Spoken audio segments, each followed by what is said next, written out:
Hello. Happy good morning. जय जिनेंद्र, नमस्कार। कैसे हैं आप? उम्मीद करता हूं बहुत अच्छे होंगे। अभी आप मार्केट की वॉलेटिलिटी देख रहे हैं। आज है 22 मई 2025। आप देख रहे हो पिछले एक हफ्ते से मार्केट ऊपर नीचे हो रहा है। ठीक है, उसके पिछले महीने भी मार्केट में अप्रैल में बहुत उतार और चढ़ाव आपने देखे हैं। अब आपको क्या करना चाहिए? अब आप ये बताइए। शेयर मार्केट, इक्विटी मार्केट बहुत रिस्की होता है।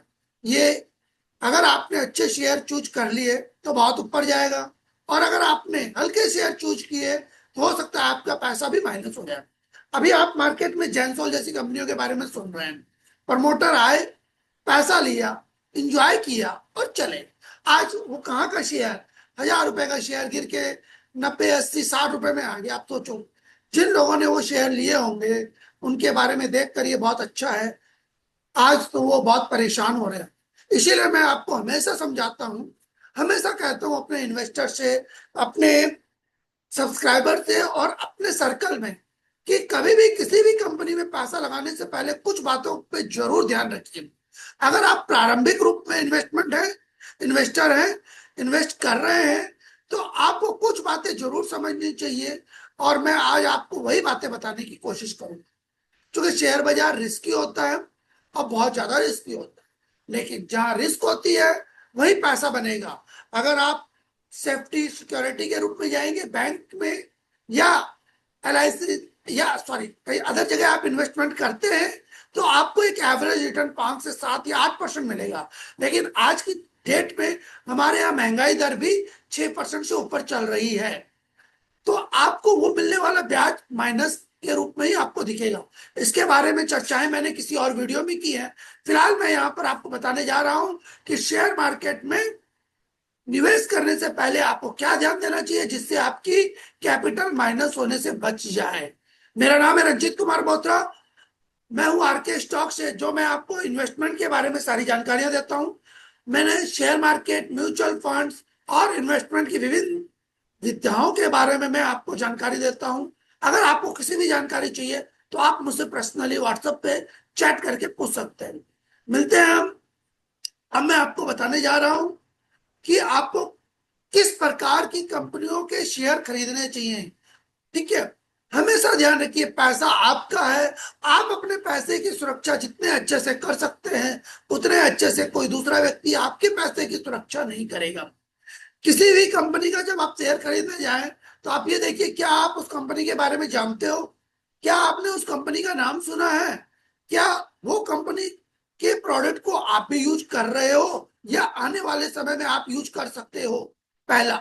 दूसरा टॉपिक, अगर आप किसी कंपनी में इन्वेस्ट कर रहे हो तो वो कंपनी कम से कम 8 से 10 साल से ऊपर की होनी चाहिए। मतलब इतनी पुरानी कंपनी होनी चाहिए ताकि आप उसके बारे में अच्छे से रिसर्च कर सको।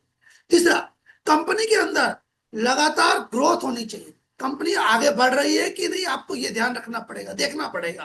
क्योंकि अगर कंपनी में लगातार ग्रोथ हो रही है तो स्वाभाविक है कंपनी अच्छी होगी। कंपनी की ग्रोथ रेट जो होगी वो हमारी GDP जो 7 8% 9% होती है, उससे कम 1.5 से 2 गुनी होनी चाहिए। मतलब कंपनी की ग्रोथ अप्रोक्सीमेटली 12 से 20% के बीच में होनी चाहिए। अगर ऐसा है तो आप उस कंपनी में इन्वेस्टमेंट कर सकते हैं। तीसरा, कंपनी की लीडरशिप अच्छी होनी चाहिए। मतलब उस कंपनी को कौन चला रहा है। जैसे इन्फोसिस को नारायण मूर्ति सर चला रहे हैं, ठीक है, वो कंपनी आपको पता है कैसी है। रिलायंस को मोटा भाई मुकेश अंबानी साहब चला रहे हैं। अदानी ग्रुप को गौतम अदानी सर चला रहे हैं। उनकी लीडरशिप कितनी मजबूत है ये आपको देखनी पड़ेगी। उनकी जो दूरदर्शिता है वो कितनी उचित है, ये भी आपको समझना पड़ेगी। अगर उनके डिसीजन लेने की पावर ज्यादा है, जैसे रतन टाटा साहब, जो इंडिया में कंपनीज बनाने के लिए माने जाते हैं, उनके एथिक्स माने जाते हैं, उनकी लीडरशिप की सभी लोग कायल हैं। कंपनी के ऊपर कर्ज नहीं होना चाहिए। ऐसा ना हो कंपनी की वैल्यूएशन तो है 10,000 करोड़, लेकिन कंपनी के ऊपर कर्जा है 30,000 करोड़। ऐसा कभी ना हो। ऐसी कंपनी में इन्वेस्टमेंट मत करिए। हो सकता है वो आपको 2 4 महीने के लिए तो अच्छा रिटर्न दिखा दे, बट अगर आप लॉन्ग टर्म के लिए इन्वेस्ट कर रहे हो तो वो हमेशा आपको माइनस देगा। ठीक है, कंपनी में प्रोमोटर की होल्डिंग हमेशा 50 60% से ज्यादा होनी चाहिए। जिस कंपनी में भी प्रोमोटर की होल्डिंग मतलब जो उस कंपनी को बना रहा है, अगर उसकी होल्डिंग ही कम है तो उसका पावर रहेगा ही नहीं। तो ऐसी कंपनी में इन्वेस्टमेंट मत कीजिए जिसमें प्रमोटर की होल्डिंग 50% से कम है।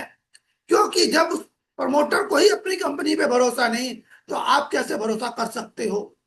कंपनी का नेट प्रॉफिट हर साल बढ़ना चाहिए, कम से कम 10% की ग्रोथ के साथ कंपनी का नेट प्रॉफिट ग्रो होना चाहिए। कंपनी का रेवेन्यू और सेल्स, मतलब आय और सेल्स हमेशा लगातार बढ़नी चाहिए, क्योंकि जो आज है वो कल रही तो मतलब कंपनी स्टेब्लिश हो गई है।